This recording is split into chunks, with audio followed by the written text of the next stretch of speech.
পৃথিবীর ভাগ্যে কি অপেক্ষা করছে? সমুদ্রের তলদেশ প্রথমবার বিজ্ঞানীদের চোখের সামনে ফেটে গেল। এই প্রশ্নগুলো নতুন করে সামনে এনে দিয়েছে বিশ্বের এক যুগান্তকারী বৈজ্ঞানিক গবেষণা। প্রথমবারের মতো বিজ্ঞানীরা নিজেদের চোখের সামনে সমুদ্রের তলদেশকে ফেটে যেতে দেখেছেন। শুধু তাই নয়, সেই ফাটল দিয়ে কয়েকদিনের মধ্যে প্রায় 16 কোটি ঘনমিটার লাভা বেরিয়ে এসে নতুন সমুদ্র তল তৈরি করেছে। একই সময় সমুদ্রের নিচে পৃথিবীর ভূত্বকের দুটো বিশাল অংশ অন্তত 2 মিটার দূরে সরে যায়। এটা এমন একটা ঘটনা যা এতদিন পর্যন্ত বিজ্ঞানীরা শুধু তত্ত্ব, কম্পিউটার, মডেল এবং পরোক্ষ তথ্যের ভিত্তিতে ব্যাখ্যা করতেন। এবার সেই ঘটনায় বাস্তবে ধরা পড়েছে অত্যাধুনিক যন্ত্রের সাহায্যে। এই যুগান্তকারী গবেষণাপত্র 8 জুলাই আন্তর্জাতিক বিজ্ঞান সাময়িকী নেচারে প্রকাশিত হয়েছে। গবেষণাটা নিয়ে বিস্তারিত প্রতিবেদন প্রকাশ করেছে নেচার.com। গবেষকদের মতে পৃথিবীর গঠন এবং ভবিষ্যৎ বোঝার ক্ষেত্রে এটা গত কয়েক দশকের অন্যতম গুরুত্বপূর্ণ আবিষ্কার। আমরা যেখানে থাকি, কলকাতা, ঢাকা, দিল্লি, নিউ ইয়র্ক কিংবা টোকিও, মনে হয় মাটি একেবারে স্থির, কিন্তু বাস্তব চিত্র সম্পূর্ণ আলাদা। পৃথিবীর ওপরের শক্ত স্তর বা ভূত্বক অনেকগুলো বিশাল টেকটনিক প্লেটে ভাগ হয়ে রয়েছে। এই প্লেটগুলো প্রতি বছর কয়েক সেন্টিমিটার করে নড়াচড়া করে। কোথাও তারা একে অপরের দিকে এগিয়ে আসে, কোথাও পাশ কাটিয়ে যায়, আবার কোথাও ধীরে ধীরে একে অপরের থেকে দূরে সরে যায়। এই ধীর গতির চলাচলই সৃষ্টি করে ভূমিকম্প, আগ্নেয়গিরির অগ্নুৎপাত, নতুন পাহাড়, নতুন সমুদ্রতল এবং দীর্ঘ সময়ে বদলে দেয় পৃথিবীর মানচিত্র। পৃথিবীর প্রায় 71% সমুদ্রে ঢাকা। সেই বিশাল সমুদ্রের নিচে রয়েছে হাজার হাজার কিলোমিটার দীর্ঘ মধ্য মহাসাগরীয় রিজ বা মিড ওশান রিজ। এখানেই পৃথিবীর নতুন ভূত্বক তৈরি হয়। যখন দুটো টেকটনিক প্লেট ধীরে ধীরে দূরে সরে যায়, তখন পৃথিবীর গভীর থেকে গলিত ম্যাগমা উপরে উঠে আসে। ঠান্ডা হয়ে সেটা শক্ত পাথরে পরিণত হয় এবং নতুন সমুদ্র তল তৈরি করে। কোটি কোটি বছর ধরে এই প্রক্রিয়া পৃথিবীর চেহারা বদলে দিয়েছে, কিন্তু এতদিন পর্যন্ত কেউ সেই ঘটনাকে ঘটতে দেখেননি। এই অজানা রহস্যের উত্তর খুঁজতেই France national centre for scientific research অর্থাৎ CNRS এর সামুদ্রিক ভূপদার্থবিদ জ্যা-ইভ রয়ার এবং তার সহকর্মীরা ভারত মহাসাগরের সাউথ ইস্ট ইন্ডিয়া রিজ এলাকায় গবেষণা শুরু করেন। এই রিজ আন্টার্কটিক প্লেট এবং অস্ট্রেলিয়ান প্লেটকে আলাদা করে রেখেছে। দুটো প্লেট প্রতি বছর গড়ে প্রায় 6 সেন্টিমিটার করে একে অপরের থেকে দূরে সরে যাচ্ছে। শুনতে খুব কম মনে হলেও কোটি কোটি বছর ধরে এই গতি নতুন সমুদ্র সৃষ্টি করেছে এবং পৃথিবীর মানচিত্র পাল্টে দিয়েছে। 2024 সালের ফেব্রুয়ারিতে গবেষকরা সমুদ্রের নিচে প্রায় 100 কিলোমিটার এলাকা জুড়ে অত্যাধুনিক পর্যবেক্ষণ ব্যবস্থা বসান। সেখানে ছিল 5টা হাইড্রোফোন বা জলের নিচের মাইক্রোফোন, 15টা অ্যাকোস্টিক বিকন এবং বিশেষ চাপ মাপার সেন্সর। প্রতি 4 ঘন্টা অন্তর এই যন্ত্রগুলো একে অপরের কাছে শব্দ তরঙ্গ পাঠাতো এবং সেই সংকেত ফিরে আসতে কত সময় লাগছে তা হিসেব করত। এর মাধ্যমে বিজ্ঞানীরা বুঝতে পারছিলেন সমুদ্রের তলদেশের বিভিন্ন অংশের দূরত্ব বদলাচ্ছে কিনা। তারপর আসে 26শে এপ্রিল 2024। হঠাৎ হাইড্রোফোনগুলো একের পর এক ভূমিকম্পজনিত কম্পন ধরতে শুরু করে। পরবর্তী কয়েকদিনের তথ্য বিশ্লেষণ করে বিজ্ঞানীরা দেখেন কিছু পর্যবেক্ষণ কেন্দ্র অন্তত 2 মিটার দূরে সরে গেছে, অর্থাৎ পৃথিবীর ভূত্বক তাদের চোখের সামনে ফেটে গিয়ে 2 ভাগে ভাগ হয়ে গেছে। এর সঙ্গে সঙ্গে পৃথিবীর গভীর থেকে বিপুল পরিমাণ গলিত লাভা বেরিয়ে আসে।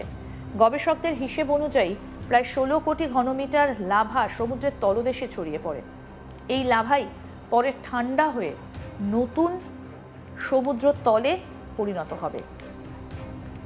আরও অবাক করা বিষয় হলো, গবেষকরা প্রথমে ভেবেছিলেন সমুদ্রের তলদেশ হয়তো কয়েক সেন্টিমিটার নিচে নামবে, কিন্তু চাপমাপার সেন্সর জানায় সমুদ্রের তলদেশ এক ধাক্কায় 4.2 মিটার নিচে নেমে গেছে।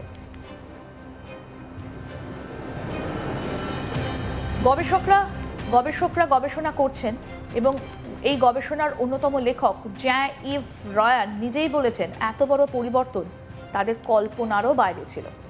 গবেষকদের মতে অস্ট্রেলিয়ান প্লেটের উত্তরমুখী চলাচলের ফলে কয়েক দশক ধরে ওই অঞ্চলে বিপুল পরিমাণে চাপ জমেছিল, আর সেই জমে থাকা 30 থেকে 60 বছরের চাপ কয়েকদিনের মধ্যেই মুক্তি পায়। অর্থাৎ প্রকৃতির এমন একটা ঘটনা যা তৈরি হতে কয়েক দশক লেগেছে, সেটা বিজ্ঞানীরা প্রথমবার বাস্তবে ঘটতে দেখলেন। যুক্তরাজ্যের ন্যাশনাল ওশনোগ্রাফি সেন্টারের ভূবিজ্ঞানী ইসোবেল ইয়েও বলেছেন, পৃথিবীর গঠনে মিড ওশান ব্রিজের ভূমিকা অত্যন্ত গুরুত্বপূর্ণ হলেও এগুলো কিভাবে তৈরি হয় আর ঘন ঘন এমন অগ্ন্যুৎপাত ঘটে এবং সেই প্রক্রিয়া ঠিক কিভাবে কাজ করে সে সম্পর্কে এখনও আমাদের জ্ঞান খুবই সীমিত। তার মতে এই গবেষণা সেই অজানা জগৎকে বোঝার ক্ষেত্রে এক বিরল সুযোগ এনে দিয়েছে। এই আবিষ্কার দেখে অনেকেই মনে প্রশ্ন জাগতে পারে, তাহলে কি পৃথিবী ভেঙে যাচ্ছে? বিজ্ঞানীদের উত্তর স্পষ্ট, না, এটা পৃথিবীর স্বাভাবিক ভূতাত্ত্বিক প্রক্রিয়ারই অংশ। কোটি কোটি বছর ধরে এভাবেই নতুন ভূত্বক তৈরি হয়েছে, পুরনো ভূত্বক সরে গেছে, মহাদেশের অবস্থান বদলেছে এবং পৃথিবীর বর্তমান রূপ তৈরি হয়েছে। এই গবেষণা আতঙ্কের কারণ নয়, বরং পৃথিবীকে আরও গভীরভাবে বোঝার নতুন দরজা খুলে দিয়েছে। আমরা অনেকেই মনে করি পৃথিবীর সৃষ্টি অনেক আগেই শেষ হয়েছে, কিন্তু বাস্তবতা হলো পৃথিবী এখনও নিজেকে গড়ে তুলছে। আজও সমুদ্রের নিচে নতুন ভূমি তৈরি হচ্ছে, নতুন ভূত্বকের জন্ম হচ্ছে, আবার কোথাও পুরনো ভূত্বক ধীরে ধীরে সরে যাচ্ছে। ভারত মহাসাগরের গভীরে কয়েকদিনের এই নাটকীয় পরিবর্তন শুধু একটা বৈজ্ঞানিক সাফল্য নয়, এটা আমাদের মনে করিয়ে দেয় যে পৃথিবীর ইতিহাস এখনও লেখা শেষ হয়নি। সেই ইতিহাস আজও লেখা হচ্ছে সমুদ্রের অন্ধকার গভীরে, মানুষের চোখের আড়ালে। আর সেই কারণেই প্রশ্নটা থেকে যায়, পৃথিবীর ভাগ্যে আগামী দিনে ঠিক কী অপেক্ষা করছে? এই প্রশ্নের উত্তর খুঁজতেই বিজ্ঞানীরা আরও বিস্তৃত গবেষণার প্রস্তুতি নিচ্ছেন, কারণ পৃথিবী সম্পর্কে এখনও আমাদের জানার অনেক কিছু বাকি।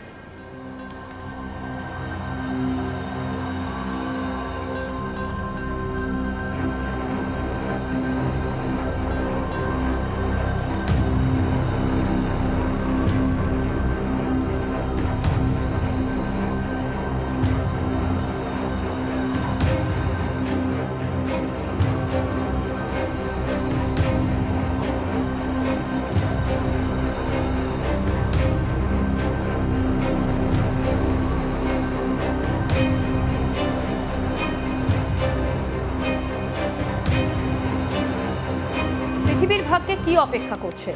সমুদ্রের তলদেশ প্রথমবার বিজ্ঞানীদের চোখের সামনে ফেটে গেল। এই প্রশ্নগুলো নতুন করে সামনে এনে দিয়েছে বিশ্বের এক যুগান্তকারী বৈজ্ঞানিক গবেষণা। প্রথমবারের মতো বিজ্ঞানীরা নিজেদের চোখের সামনে সমুদ্রের তলদেশকে ফেটে যেতে দেখেছেন। শুধু তাই নয়, সেই ফাটল দিয়ে কয়েকদিনের মধ্যে প্রায় 16 কোটি ঘনমিটার লাভা বেরিয়ে এসে নতুন সমুদ্র তল তৈরি করেছে। একই সময় সমুদ্রের নিচে পৃথিবীর ভূত্বকের দুটো বিশাল অংশ অন্তত 2 মিটার দূরে সরে যায়। এটা এমন একটা ঘটনা যা এতদিন পর্যন্ত বিজ্ঞানীরা শুধু তত্ত্ব, কম্পিউটার মডেল, পরোক্ষ তথ্যের ভিত্তিতে ব্যাখ্যা করতেন। এবার সেই ঘটনাটাই বাস্তবে ধরা পড়েছে অত্যাধুনিক যন্ত্রের সাহায্যে, একেবারে চোখের সামনে। আরও আপডেট পেতে দেখতে থাকুন আজ তাক বাংলা, সাবস্ক্রাইব করুন।